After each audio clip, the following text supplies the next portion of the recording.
people. No, I'm not going for a wedding. I am right here on Singles and Married with Christi.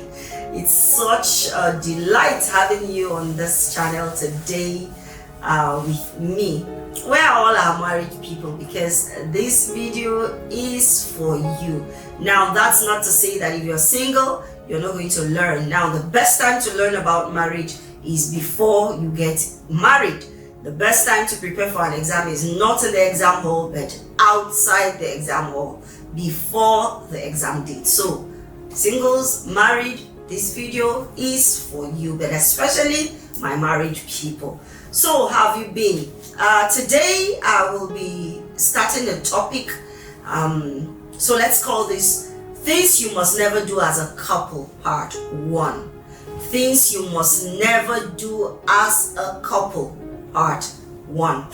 Now, number 1, never speak ill of each other to others, especially to your family members. Never speak ill of each other to other people, especially to your family members. Now, what do I mean by this? You know that when you get married, yes, you're coming in different worlds, different places, some different tribes, some different zones, some in fact different races, you know, and coming together as man and wife. Now, the interesting thing about marriages, even if your houses were side by side, your parents' houses were side by side each other, when you get married, you discover that you don't even really know yourselves. You are beginning afresh and new. Now, you will make discoveries about your spouse. There are things you will like. There are things you will definitely not like. There are things you would work on. There are things you will just learn to adjust to. Now, that is why we say to the singles that always be careful before you make your decision, because most times what you see before marriage, you will get in marriage. And then we always say, make disclosure of things that your partner should know before marriage. Don't keep things that you know they should know. For example, you have a child, you know, and you hide it from your partner, and then boom, in marriage you just let it out. No, that is terrible. That is wrong. Now, there's a topic that I'll be doing for the singles: necessary questions, necessary things you need to know before you say I do. Now, let's go back. So, because there are things that you will not really like about your partner, the tendency is that you just want to talk to people about it. You want to say, oh, this man, oh, this woman, he's always doing this, oh, he's always leaving the toilet, he doesn't flush the toilet, or he does this, or she does that, you know, she's always, when I give her money, you know, I really don't know what she does with it, she's always making demands and all that, and so you just want to talk to people out there about your spouse. Now, I want to say, and sometimes especially to your members of your family. Why do you want to talk to, especially if the marriage is young? Now, especially if the marriage is young, because you are trying to get to know yourselves. So at that moment, you've not really bonded, because the living and the cleaving takes time. You know, living, yes, cleaving takes time, bonding takes time. So and in marriage, you keep bonding until, I guess, till death, you know, because you keep growing every day. So you bond and you get transformed into, you know, learning to know each other every day. Now, the tendency to want to talk about your spouse, two people talk about your spouse to your family members negatively, you know, those weaknesses might be there. Never do it. You know why? When you do it, you give people an impression of your spouse that they should not have. They begin to see your spouse in a negative light. They begin to see your spouse as a terrible person, as a bad person, as a careless person, as a dirty person.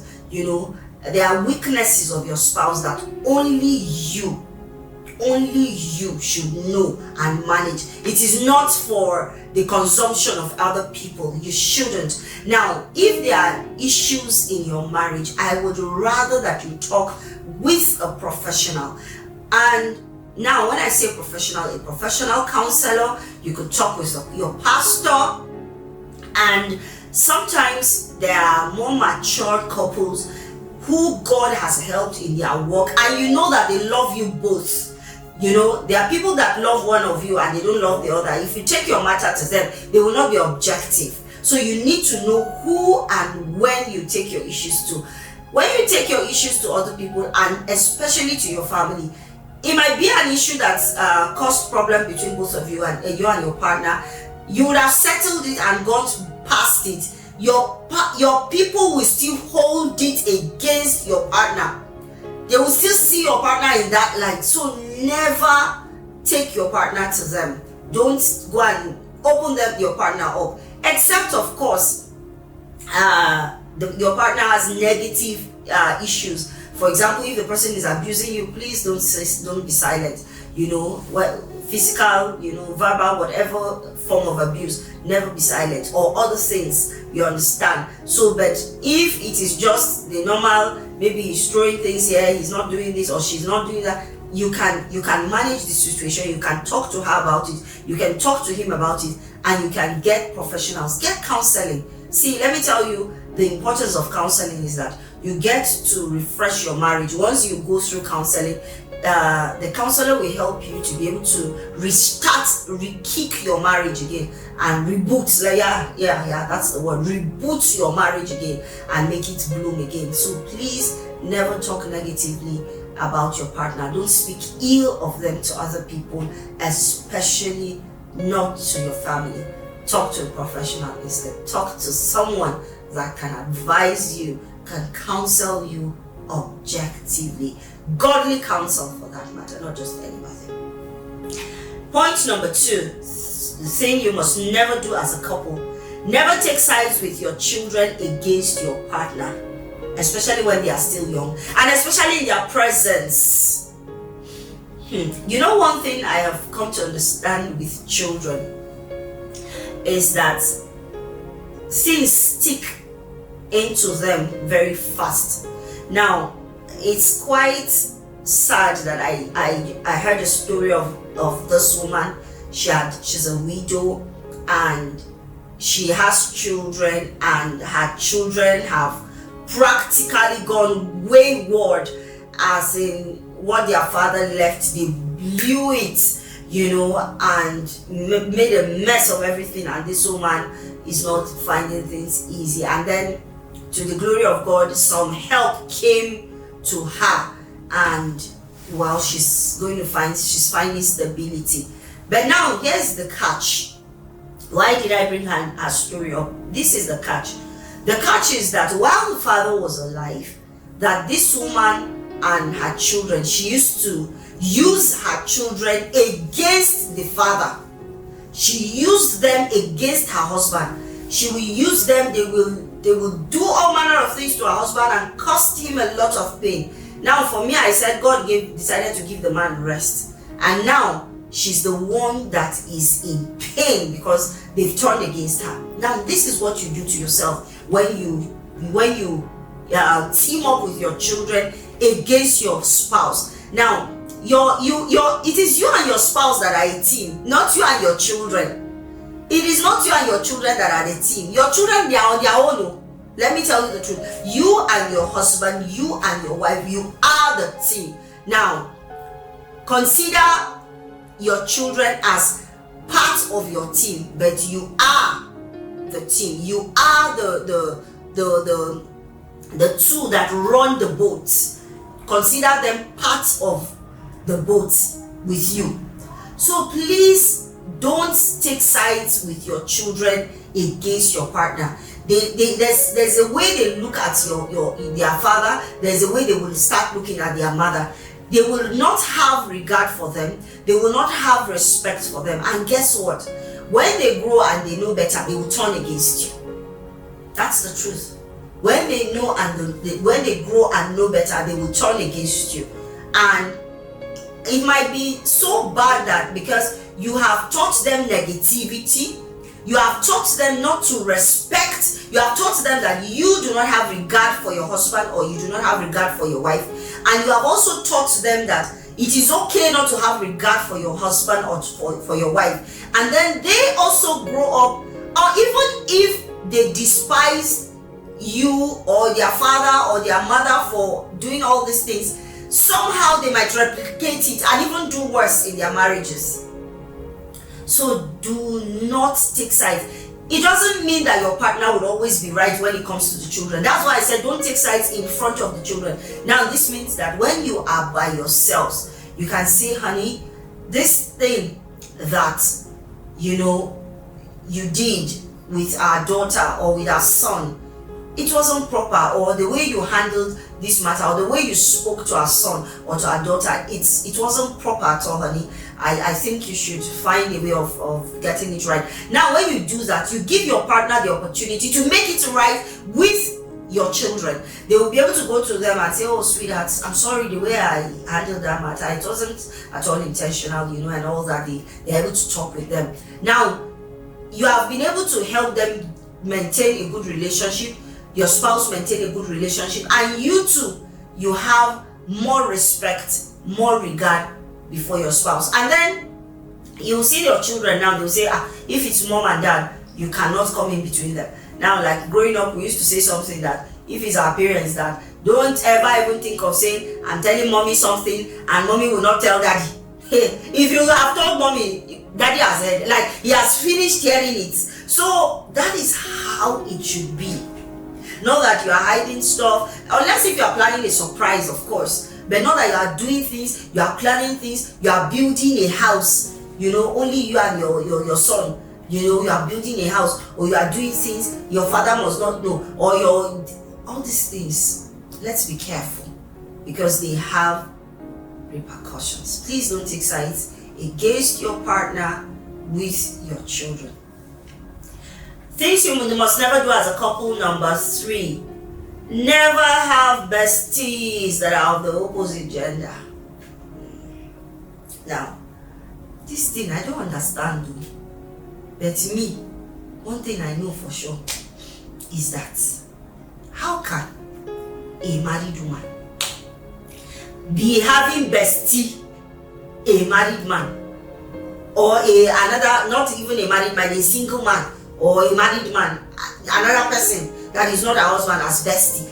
Or how can a married man not have his wife as bestie, but he's having another man's wife? Hey, Jesus, or another lady as bestie? It doesn't make sense. Please, let's stop all these things. We don't need all this drama in marriage. I beg you. See, the person you should make your best friend, of course, like the song will say, there's not a friend like the lowly Jesus. He's the bestest of all, if there's any word like that, then your spouse should be your best friend. Your spouse should be the closest person to you after God. As in, like, there should be no, your children should not be the closest. It's not your children that should be your best friends. It is your spouse. You know why? If you don't make your spouse your best friend, I have heard situations where, and this one is particularly, let me speak to the men. I've heard some women, especially the elderly women, complain that while they were young, and they were in their marriage, their husbands were never there. Their husbands were never there. So their children became their best friends. Their children, from when they were children, they were nursing them till they grew up, and they were able to share things, talk together with them, and then they ended up becoming their best friends. So the people they really get to talk with are their children. Even when their children are married and gone, the mother and the father are no longer close, because there was never a bond, there was never a friendship that was built. That is why this woman doesn't mind when her daughter gives birth. In this part of our world, when the daughter or daughter-in-law gives birth, the mother would usually go to take care of her, and they call it, I think it's in Igbo, they call it omugo, and generally that's how people now even call it, going to take care of the child and the mother. So you discover that the man's wife doesn't mind being gone for months, and she doesn't even remember because they didn't build friendship, so she's not really missing him. So you see her staying in her daughter's house for 6 months. But the one that has really built friendship with her husband and they love being together, the moment she goes, 1 month is okay, she'll say, please, I've tried for you, I want to go and see my husband. If I leave him like that, who is taking care? I need to go and take care. You sure you are with your own? Let me go and take care of my own too. Now you need to know that you must be careful not to have besties. It is dangerous having besties outside your husband or outside your wife now that are opposite sex. You know why? Because emotions have a way of running riot. That's the truth. You are mingling with somebody that is not your wife. One day you might be holding hands. From holding hands, you might be touching the shoulder. From touching the shoulder, you are rubbing the back. From rubbing the back, the rest, they say, is history. So never ever keep best friends of the opposite sex outside your partner. Now, does it mean that you will not have people that are friends of the opposite sex? Not at all. Not at all. You will. But please do the right thing. Alright? Let's move to point number 4, thing you must never do as a couple. It's closely related to this, but it is totally different. Never keep close contact with your exes. Okay. Never keep close contact with your exes. Now, an ex is an ex. When they say ex, is in the past, right? So it is preferably, or should I say preferable, that you leave the person in the past where they should be. Don't bring them into your future. Please leave them there. You have moved on. It's because you people discovered that you could not be together that you broke up in the first place and went your different ways and got married to different people. Now, don't complicate things by keeping close contacts. Now, I want to say, there's this statement, they say never. Sometimes on this kind of thing, there are people that are exes, but by reason of the relationships they have, they might get to it. For example, I know people that are exes and they both know people of the same kind of circle. You understand? So they get to meet. When they attend weddings, they get to meet. When they attend programs, they get to meet.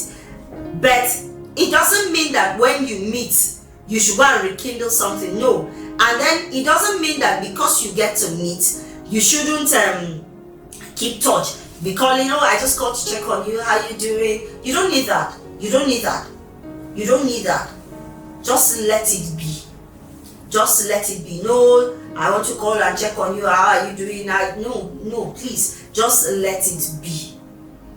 If you were ever in a relationship, if you ever dated, if you ever courted, then try as much as possible and keep that person far from you. There might be reasons someday that might come up that you might need to reach that person, maybe, but please don't make it a point of duty. Don't make it a habit. Don't be their monitoring, their what do you call it? Monitoring spirit, that you are monitoring them and keeping close tab with them. Do not do that. Now, closely related with this one is point number 5.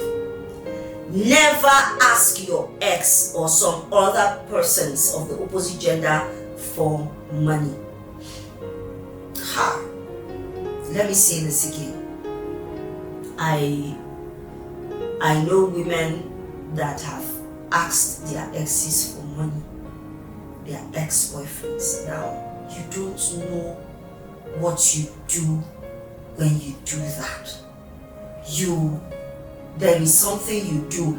You destroy the respect of your spouse before the eyes of your ex. When you go to your ex begging for money. Now, your ex might not be the kind of person that will feel bad to give you. They might be generous and so they will give you. And I believe it's probably because they are generous that you go to them asking for money in the first place. Then it is bad. It is bad. You degrade your spouse before that person. You